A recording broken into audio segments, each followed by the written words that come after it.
Ketika Anda punya mobil banyak, punya uang banyak, itu artinya Anda untuk senang itu tergantung banyak hal. Mobilnya banyak, uangnya banyak. Dengan orang yang nggak punya apa-apa, cukup bahagia dengan uang 10.000 atau seadanya. Logika yang dibangun adalah keren mana orang yang untuk bahagia butuh banyak hal dengan sedikit hal. Ini ku pinter putih. Pinter sing bahagia dengan sedikit hal. Itu cara kita bernegosiasi dengan zaman yang seperti ini. Kalau sering nasihati santri-santri sing teng kampung-kampung. Kon ketemu pangeran sowan gowo Alphard songo, gowo mobil miliar, gowo uang miliaran. Dengan sowan pangeran gowo sujud. Yang mesti dibenarkan Allah itu pasti sujud. Nah sekarang itu niki wonten niki majelis mas saya ini wonten babat. Lalu sering menghindari dari acara-acara publik bukan karena apa-apa. Supaya orang itu terlatih nyaman dengan Allah Subhanahu wa taala. Kulo niku termasuk kalau boleh kulo sering cerita Baul, kecewa kulo ora boleh kecewa. Wong ape mulya wae ngenteni ngomong ning panggung, wong ngaji kok ngenteni ning panggung diundang. Itu biayanya mahal. Riyen niku mboten kiai ikhlas zaman Mbah Fayumi, Bude kula Mbah Hanid iku ketemu ngaji ana wong takok ya ngaji. Sakniki ngaji niku panggung, sound sistemnya rapik, kiyaine kecewa. MC-ne maklaran yang kecewa. Repot. Beragama itu menjadi mahal. Kulo nu sering ditanya sama sebagian gitu, kenapa Gus Jinan nggak jaga protokol dalam ilmu? Kulo cerita, dulu Rasulullah Shallallahu Alaihi Wasallam, niku melampah-melampah, gimana melampah-melampah? Niku tiang biasa nyegat, nyegat di tenggalan. Ada perempuan Imro'atun min Khos'am. Niku Nabi pas masih berkendara, masih di atas unta. Ya Rasulullah, inna faridatawa ala ibadi adrokat abi syekhon kabiron. La yastatiu ayastamsika ala rohila. Wa fi riwayatin ayasbuta ala rohila. Niku mboten terus Nabi tersinggung. Kok ninggalan? Sowan, nggo gula mboten nenten. Kulo nu sering lampah-lampah teng pasar pandangan kalian anak kulo sering ketemu ibu-ibu ditakoki, "Gus, beneran ketemu jenengan badhe sowan?" "Kowe apa? Badhe tanglet." Anak kulo nu istikhadah. Senang kene ae gak repot. Jawab kalian ngadeg-ngadegan. Nak ke latihan kok Mas Umar Faruk mboten saged mutolaah riyin. Gayane ngongkon sopan wong ya asline mutolaah sik nih. Niku jelas di jalan. Ya Rasulullah, jenengan ibadah haji, sayang bapak kula niku pun lumpuh.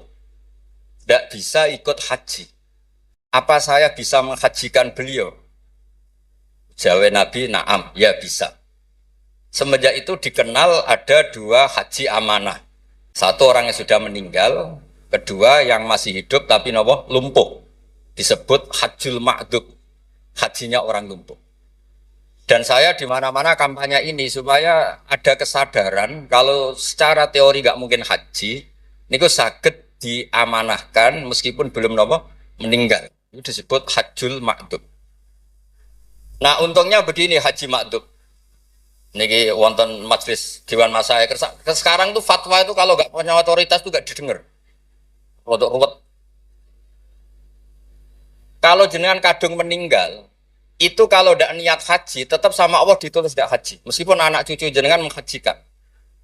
Karena menghajikan orang yang sudah meninggal dan tidak niat haji itu hanya untuk mengesahkan warisan. Karena sebagian warisan ini harus digunakan untuk apa?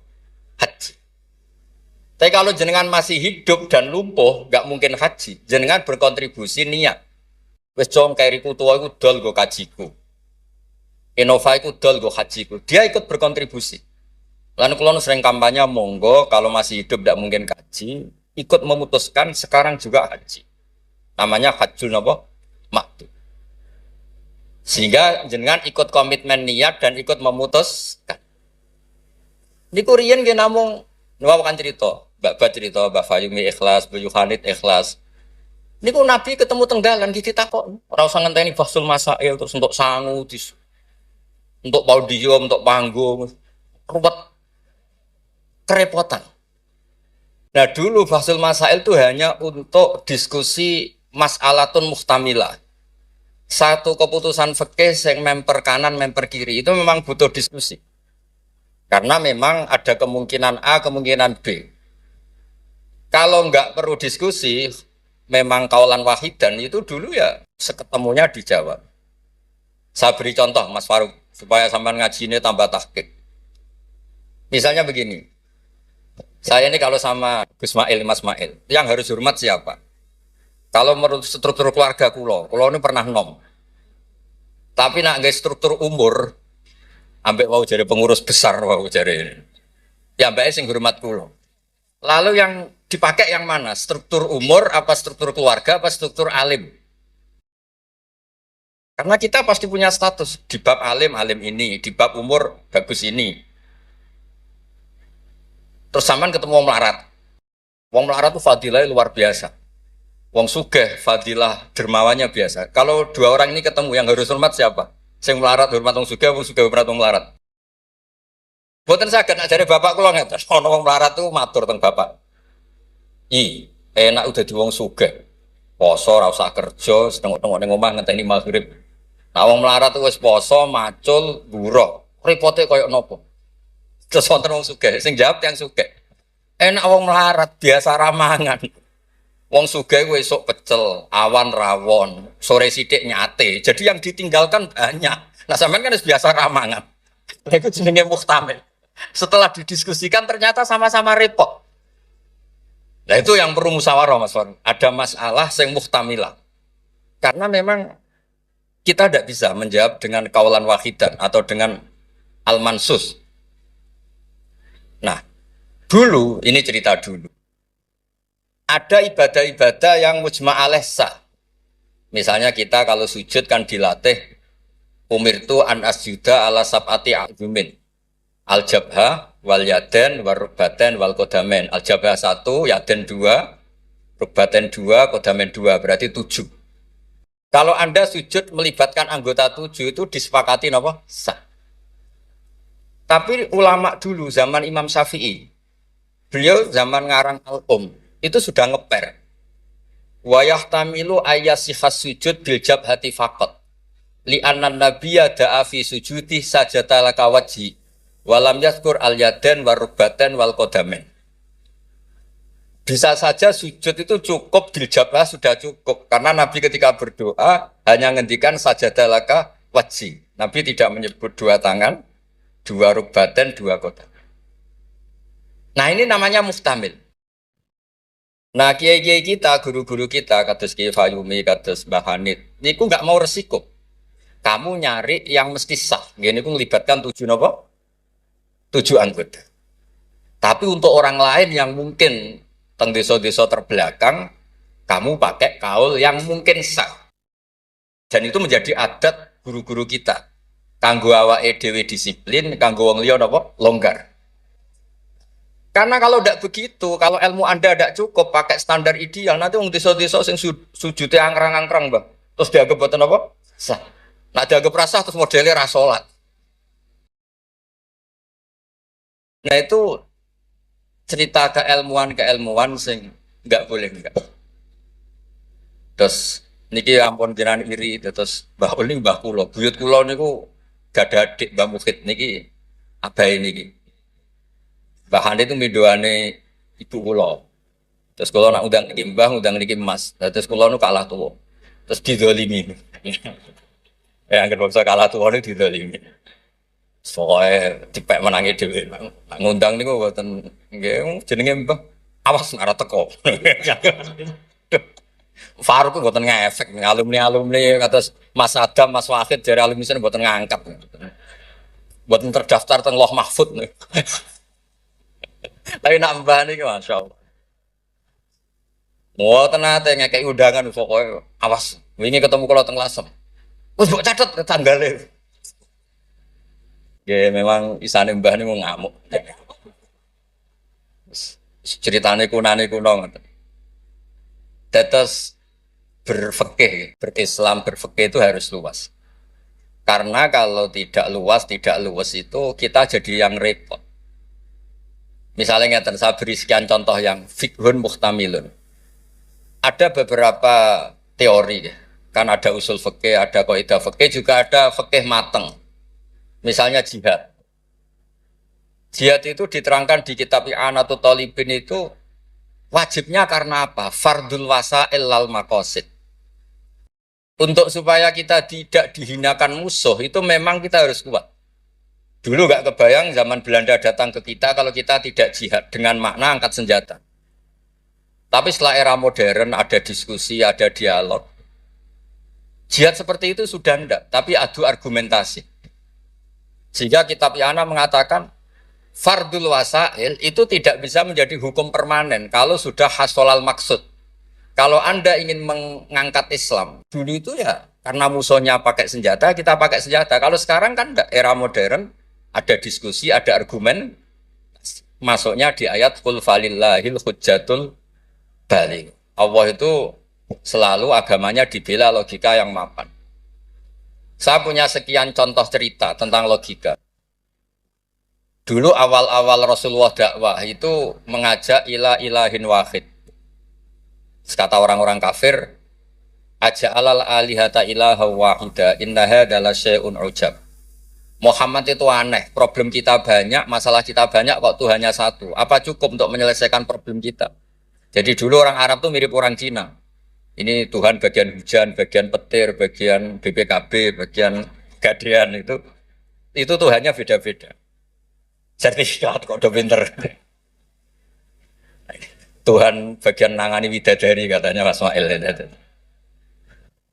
Terus ya sudah logika itu matang sekali sehingga mereka diajak ke Tuhan satu itu mereka bilang indaha adalah syai'un ujab. Itu teori yang aneh Tuhan satu. Wong problem kita banyak kok Tuhannya hanya satu. Solusinya hanya satu. Lalu Nabi membalas dengan hujjah. Kata Nabi, andaikan kamu jadi buruh, jadi pekerja. Kemudian majikan kamu banyak, perintahnya beda-beda. Dan yang kalau nggak dituruti marah.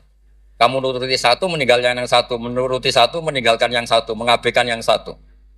Enak mana punya majikan banyak sama majikan satu? Ya enak satu Muhammad. Mereka masih bilang Muhammad, belum Rasulullah. Terus kata Nabi, begitulah. Warabbukum sayyidukum. Tuhan kamu itu Tuhan kamu. Kalau banyak-banyak, kamu yang bingung. Ya sudah, Tuhannya satu aja. Itu hujjah, bukan pakai pedang, bukan pakai kekerasan. Akhirnya menjadi ayat darabawu matalar rajulan fi syuraka mutasyakisuna wa rajulan salamal lirajul. Bagi hal yastawiyani masalah terus kata Allah alhamdulillah. Nah, sehingga kalau kita ngaji mu'in ya ngaji ana sehingga ngerti jihad itu wajibnya itu fardul wasail lal maqasid. Ya sama, kalau wasail itu bisa diabaikan kalau ada konteks tertentu yang cukup pakai sama-sama hasil apa? Maksud. Misalnya begini, nahi mungkar, melarang terjadinya mungkar. Itu yang penting itu meninggalkan mungkar. Bukan melarangnya, tapi meninggalkannya. Misalnya malam ini misalnya ada dangdutan yang pakaiannya seronok misalnya, atau apalah. Kalau dangdutan Islami nanti jadi bingung. Maksudnya yang nonton ini haram apa enggak? Ini nanti Mas Umar Faruk fatwanya bingung. Misalnya yang karuan haram kan kita beri contoh atau apalah dangdutan atau yang lain dengan pakaian yang tidak pantas. Tapi kalau pantas ya enggak tahu saya hukumnya tanya Mas Faruk. Terus kiai-kiai itu kan senengannya jagungan. Masakan, kadang rokok-rokokan. Tadi mas-mas ya kula nggih ngelelet teng mriku teng dalem. Karena kalau kita ingat memaksakan ndak melihat itu berat. Tapi nak bengi jagongan, mbek konco, mbok sekak, mbok jagongan, pokoknya nggak penting. Tapi ngerti-ngerti esok dan berhasil meninggalkan maksiat.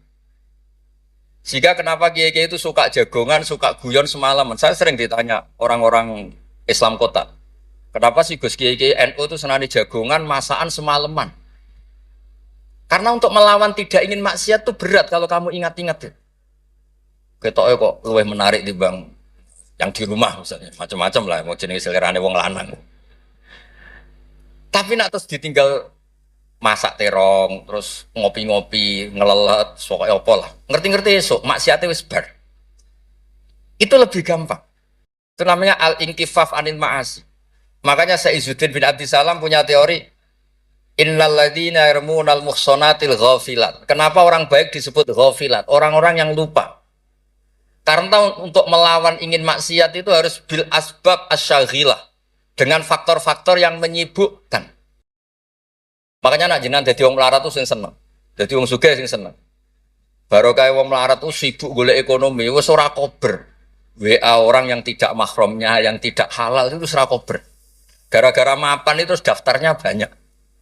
Daftar sing kepengen dibidik. Artinya anggap saja dalam kefikiran itu ada asbab, ada sebab sing dadekno sibuk tidak maksiat. Ketika Anda kaya, anggap saja ada sebab yang menjadikan Anda bisa dermawan. Nah, ilmu seperti ini di pondok mulai gak dipelajari. Jadi kalau suwon, kalau bolak-balik matur. Kenapa baik sama banyak orang? Kalau nu sering nonton tonggo-tonggo mati, kalau sering cerita, kalau sering lepas jenazah tonggo-tonggo mati. Gak niki jenazah saya sangat. Bojone nganti protes. Apa lagi Gus bojoku suwengi-suwengi ku ndelok TV. Suwengi-suwengi bar ndelok TV ya turu ngorok. Kok jenengan puji-puji apik? Terus saya bilang, saya ini peneliti usul fikih kata saya. Kalau ada orang tidur itu gelarnya bukan ninggal tahajud dan ninggal witir, tapi tarokal ma'asiyah. Orang ini berarti ninggal apa? Maksiat. Susah ya apa sih husnudzon? Jadi kalau nak Pak Umar Faruk Kiai SK, tadi mau Kiai tenan jadi mau datang ke SK. Ini cara turu suwengi, ini kalau puji, Masya Allah, huwa solihun. Weh, mereka tarokal maksiat kullah, semalaman ninggal semua maksiat. Buat apa? Karena hanya dengan cara logika usul fikih itu kamu tahu kualitas ayat wa min ayatihi manamukum billaili wan nahar. Tanpa ayat itu kamu tidak tahu, tanpa logika itu kamu tidak tahu. Wong ayatnya pangeran kok terima contohnya manamukum billail. Secara medis jelas kita butuh istirahat, sistem tubuh kita butuh jeda. Secara fikih barokatun naum niku tarkul mas. Lah kula kepengen niki Mas Umar, Mas Ismail dadi kiai itu kados kula. Punya pandangan yang luas sehingga menghormati yang lain itu gampang. Ana wong turu dari wis gak tahajud, iku kiai opo? Ngeplok nak turu. Ya kiai tenan, wong ninggal maksiat ku top. Ninggal maksiat itu top. Terus turu ku ya penting. Maksudnya penting wis pancen ra ono gunane ya turu apa opo. Wiridan nggih, marangeran ora tertarik nek wiridan menjaluk. Iku menawa malaikat Mikael nak wongku melek susah, mesti jaluk. Karena hubungannya dengan pangeran jaluk tok. Lha nek sing wiridan kula seneng muji pangeran. Subhanallah wa bihamdi adada khalqi wa ridha nafsi. Kula nu jarang jaluk pangeran. Wong kula umpama kerja setengah menit, jaluk gaji ku isin. Pantese jaluk gaji kerja 8 jam 1 bulan jaluk gaji. Lho ngene tok 2 menit. Ya Allah, tine kadha wa kadha. Wong rada etika. Terus buatan maksud kula, kalau kita pakai ilmu itu semuanya menjadi mudah. Ya, kalau pakai ilmu itu semuanya menjadi apa? Mudah. Dulu para nabi-nabi dulu itu cara pandang itu pakai keilmuan. Dan itu yang disebut qul falillahil hujjatul baligh. Kula nu punya sekian cerita tentang logika-logika yang dibangun ulama. Ya kayak tadi misalnya sujud. Sujud itu 7 anggota harus terlibat. Itu mesti sah. Tapi nyatanya Nabi pernah sungkeman yang pangeran hanya ngendikan sajadalaka wajhi. Walam yazkur al yaden warubaten wal qadam. Terus kedua masalah murtad. Untuk menjadi murtad itu orang sujud ke selain Allah. Mosok saya murtad ngenteni 7 anggota tubuh. Sekedar watul jabha ke selain Allah itu bisa berstatus apa? Murtad. Nah itu namanya fikih yang muhtamil. Tapi guru-guru kita meskipun bacaannya banyak tetap mengajari kita sujud yang tidak resiko. Gini ku pakai 7 apa? Tapi jagani wong desa-desa sing mungkin lagi latihan Islam cara ibadah buatan apa sempurna. Di kalau cerita logika. Nabi Ibrahim alaihissalam, Nabi Musa, Nabi Isa. Niku kadang-kadang nyuwun sewu, saking senenge pangeran, niku pangeran yo diwarahi. Tapi buatan krono ngelama, buatan nggih saking senenge. Tapi barokahnya itu lahir fikih-fikih yang sekarang diwarisi umat Rasulullah Shallallahu Alaihi Wasallam. Bapak kula nu sering nak didik kula ngeten. Kancanan wong fasik ku haram. Wong mare katut nakal. Tapi nak diwalik, bina wong fasik iku apik. Iso bina nak kancanan. Iku mulai senam tak baleni malih. Sampeyan kancanan wong fasik itu enggak boleh. Nanti ketularan apa? Fasik. Tapi kalau bina orang fasik boleh ndak? Bina loh. Boleh kan? Bisa sunat, bisa wajib. Tapi kok iso bina nak kancanan. Meskipun agak berjudi sing katut sapa? Nah, sing katut apa sing soleh dadi fasik, apa sing fasik dadi soleh. Nah, dan seperti itu muhtamilun. Karena kita mau hukumi sunat, jebule sing soleh dadi fasik. Ngukumi haram ternyata banyak dari pertemanan ini sing fasik dadi soleh. Ada hal-hal yang kita tidak perlu ngambil keputusan karena ini nanti diuji di lapangan. Sebab itu Nabi itu nggak pernah ngambil kesimpulan baku di hal-hal yang sifatnya apa? Sosial. Ayat fa'fu anhum wasfah ya banyak, ayat tegas ya banyak, ayat setengah tegas, setengah nggak tegas ya banyak. Karena di bab-bab sosial itu ada muktadul hal, ada kondisional. Nah ini yang masalah-masalah sing wau didawakan Mbak Fayumi, Mbak Hanit itu seneng ilmu. Ya sejarah agak unik tentang keluarga kulo. Ibu kulo namanya Yohanit. Yohanit itu nama ibunya Nabi Musa.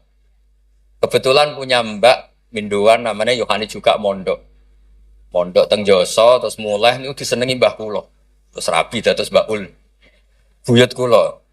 Terus badhe Mbah Mukhid wafat angsal Mbah Fayumi. Terus Mbah Hanit riyen nak cerita kula, aku di bojo loro iku ahli falak kabeh. Riyen Mbah Mukhid enggak ahli falak, Mbah Fayumi ahli. Modele anake bebo ora krungu nak diceritani alime bapake. Kok wedi kon niru. Kula roh lah kelakuane Gus-gus kula roh apal. Jadi agar diceritani alime abae iku bebo tawadhu, bebo nak kon niru apa tadi.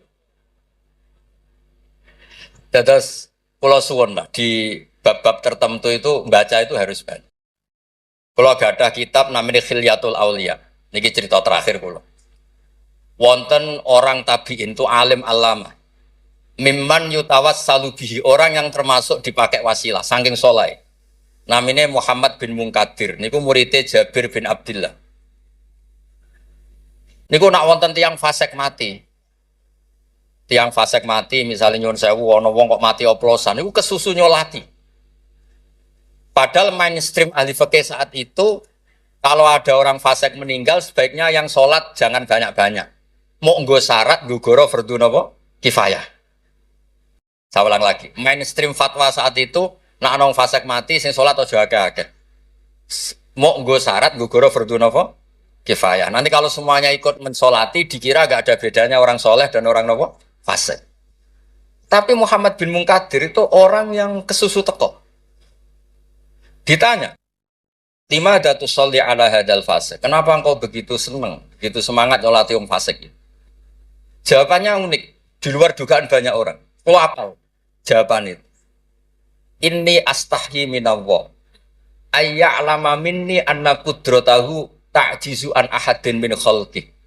Itu yang dipakai Kiai Jawa. Aku iku isin mbek pangeran. Nak delok wong fasik kemudian Allah melihat hati saya seakan-akan Allah itu pasti tidak maafkan dia. Jadi intinya beliau datang itu sebagai kepastian tauhid beliau sendiri bahwa maghfiratuhu wasi'at kullase wa rahmatuhu ammat kullase. Lagi NU Kiai Jawa gitu, ketemu wong fasik ya tidak mau nih saja sekarang fasik nanti soleh. Yang sekarang soleh ya naudzubillah min dzalik saja suatu saat tidak soleh. Wong barang sosial ora mesti kabeh. Kayak apa dulu Umar ingin bunuh Nabi, tapi malah dapat nopo hidayat. Kayak apa Khalid bin Walid, panglima yang menjadikan orang Islam kalah di perang Uhud, akhirnya juga jadi orang nopo soleh. Jadi intinya itu Kiai Jawa itu tahu itu, sehingga beliau ini kancanan nyun sewu wong fasik ya tenang. Tapi dalam konteks bina, sama lagi dalam konteks bina bukan melegalkan, sama lagi dalam konteks bina bukan melegalkan. Karena Allah bisa saja mandu dia menjadi orang soleh. Bukan seperti orang lain, setiap orang fasik dikafirkan, difasikkan, seakan-akan tidak ada harapan tobat. Nah ini yang menjadikan tambah susah kan. Makanya dalam sebuah riwayat dikatakan, siapa? Ala unabbiukum bil faqih kulal faqih. Kamu tahu, orang yang paling ahli fikih, paling pinter. Jawabannya kila, jawabannya Nabi wakila Ali itu dalam ilmu hadis ada mengatakan itu dawe Nabi wakila dawe Ali. Apapun itu dawe orang top lah. Malam yuknitin nas min rahmatillah walam yu'ayyizum min rahmatillah. Jadi malam yuknitin nas min rahmatillah. Orang pintar itu siapa? Yang tidak bikin orang lain putus asa. Walam yu'aminhum min makrillah, dan yang sedang soleh pun tidak merasa sok-sokan memiliki Allah Subhanahu wa ta'ala. Terus orang lain divonis apa? Itu juga yang menjadikan kiai-kiai kita ketemu wong soleh hormat, ketemu orang fasik ya respect karena berharap suatu saat tobat. Itu yang ditiru Rasulullah SAW ketika orang Taif, ya Bani Abdul Yalil, pokoknya orang Taif kayak begitu bencinya sama Nabi sampai melempari batu ini itu, terus Malakul Jibal ingin menghabisi mereka. Kata Nabi apa? Jangan. Inilah arju ayukhrijawah min aslabihim ma ya'budu wa la yusyriku bihi syai'an. Bisa saja bapaknya begini, tapi suatu saat anak-anaknya jadi orang yang luar biasa. Dan itu yang sekarang kelihatan. Sering ada wisuda tahfidz itu yang nangis itu bapaknya. Gus, kalau mau cek Quran wira iso, kok anak kulo hafal Quran, napa kulo niku ngipi. Wadah, konco sing saged maca kitab bapake mboten roh Arab. Dari ini harapannya Nabi ya seperti itu. Nak bapak era kena gini apa? Anak. Ampun kados kulo riyen di konco mondok nuwakale ra karuan. Riyen kan banten pun bapake disurati nak anake nakal, bocahnya tenang ae. Bapak disurati pengurus kayak kok tenang. Bapak kulo buta huruf tenang mau. Bapak kula buta huruf. Nggih wonten sing mondho iku mau 2 tahun wis ngrasa pinter. Kampung kula terbelakang, Gus iso tahlil sudah kepintere pol. Lah lha apa kula ngalem-ngalem iso maca Wahab, macakno sapa? Nggih tiyang kathah. Tapi apapun itu kula suwun, terus wow kampanyane bat ngono, tawassut tawazun bol, kampanye PBNU wae. Nah kula sesuai kampanye sebagai hasil yang saged ngaji wis yang yen bapak kula niku terkenal pinter ngaji. Nah, nek kula nyali cerita bapak kula terkenal ngaji itu kok Gus Ismail Gus Umar iku kudune nyali. Wong iku kudu siap cerita bae. Mergo ora ana wong apik kecuali memaklumatkan diri wattaba'tu millata abai Ibrahim wa Ismail wa Ishaq. Jadi wattaba'tu millata abai Ibrahim terus wa Ishaq wa Yakub. Aku yo anut bapak-bapakku. Bapak-bapakku luar biasa. Ibrahim, Ishak, Yakub. Kita tahu Nabi Yusuf bin Yakub bin Ishak bin Ibrahim. Tapi ojo bangga kehormatan bapak etok kudu wat tabak tu anut. Bapak alim ya melo alim. Bapak ahli falak iso falak. Nak bapak untuk salam template rapopo ditiru ya rapopo. Mosok untuk repot etok rantuk seneng enggak apa-apa lah. Islam tuh fid dunya hasanah wa fil akhirati hasanah. Ojo kok fid dunya hasanah gelem. Bareng bapak yang ngalim, bapak ngalim iku wong dhisik, wong saiki ora oleh ngoten niku mboten ngangsa. Kula sinau tafsir Bedawi niku kitab gadane Mbah Mukhid disilai lek Lukman. Riyen niku saking radine dhuwit. Kitab tafsir Bedawi niku kula roh tulisane Basal nggih Basal misanane Mbah kula nggih misanane niki misanane Basal nggih kondang. Terus Mbah Badiah niku Mbak Yune abae niki. Adik buyut kula. Kula ajane buyut kula paling barep. Ajane nak menang buyut menang kula kabeh. Buyut kula nu barep. Jadi gara-gara buyut kula barep, kula generasi ke-6 niki generasi ketiga terus digo kalah-kalah ngeten iki. Tapi alhamdulillah barokah barep menawa dongane ngalim luwih dhisik. Jadi sampai pangeran di ACC riyen terus saya. Terus riyen niku wattaba'tu millata abai. Kula sering didhawuhi Mbah Mun ketika kula mulai ketok ngalim iku barokah mbahmu lasem, mbahmu kajen. Mergo Allah ora dadekno generasi top kecuali Allah nyebut Mbah Baisik. Bariku lagi amma al-hidayah. Gini kok Allah nyebut ulaikal ladzina an'ama Allahu 'alaihim minan nabiyyin. Orang-orang baik sing disebut Mbah Baik min dzurriyyati Adam wa mimman hamalna ma'anu. Terus wa min dzurriyyati Ibrahim wa nembe wa mimman hadaina wastaqaina. Jadi Allah gak ada adat nak wong saleh mesti didelok Mbah Bais. Ngergani. Ana tanah ijek melarat tetep mulang dikene babat masih melarat telah susah lah zaman Mbah Fayub melarat dia tetep mulang. Nak wong boten kiai kan kesel istirahat, kesel istirahat. Kiai boten kesel lah napa? Mula. Lha iku sing diregani bapak kalian Allah. Lan Allah nak nyebut wong soleh mesti sing disebut ku babai. Min dzurriyyati Adam wa mimman hamalna ma'an. Terus sampai wa min dzurriyyati Ibrahim wa Israil terus lagi wa mimman hadaina wastabaina. Terus kemudian hidayah itu siapa saja. Tapi selagi jadi mbah-mbah alim niku disebut riyen kalian Allah. Mergo Allah kepengin ngregani jasane mbah. Sampai Rasulullah sing Sayyidul Khalqi sing karuan mesti wong apik. Ketuane bahkan tetap disebut millata abikum Ibrahim. Terus niki nggih cerita teng Gus-gus teng ning kersane aja niru mulyane tok ya niru ngalime. Anak mulyane wancen alumni ambek Gus ya tetep nyucup pokoke hormat mbek mantu ya nyucup ora walim ora pokoke cucap-cucup. Maksudnya ku ya ana regane kabeh ku ana napa? Ana regane. Dados wonten wattaba'tu millata abai Ibrahimah wa Ishaqa wa Yaqub. Dadi yo nyebut bapak tapi yo nyebut wattaba'tu. Aja nyebut mbah-mbah gagah tapi mboten apa? Wattaba'tu.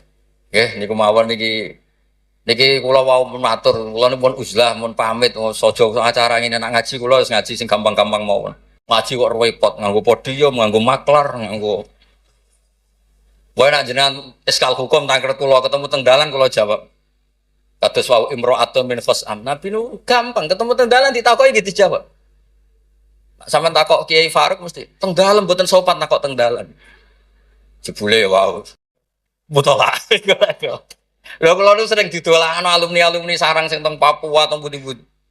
Gus jenengan aja mati, Gus kula ora sida dadi kiai. Ki anggere ditakoki nu tangklet. Gus niku hukume piye? Nggak sore aku sibuk. Saiki Gus wong sing takok ngenteni. Bareng pun kula jawab ya dijawab ndekne kok pinter-pinter dhewe. Ya ora muni jare kula. Tapi wau jare ketikane Mbak Bat kiai syaratnya ikhlas ngoten niku kula ya ora piye-piye. Ya mau gremeng sithik-sithik. Syaratnya ikhlas. Dadi kula niku urip didongakno kiai-kiai sing ora jelas niku sing digo takok-takokan. Nggih lumayan lah ono gunane no. Assalamualaikum warahmatullahi wabarakatuh.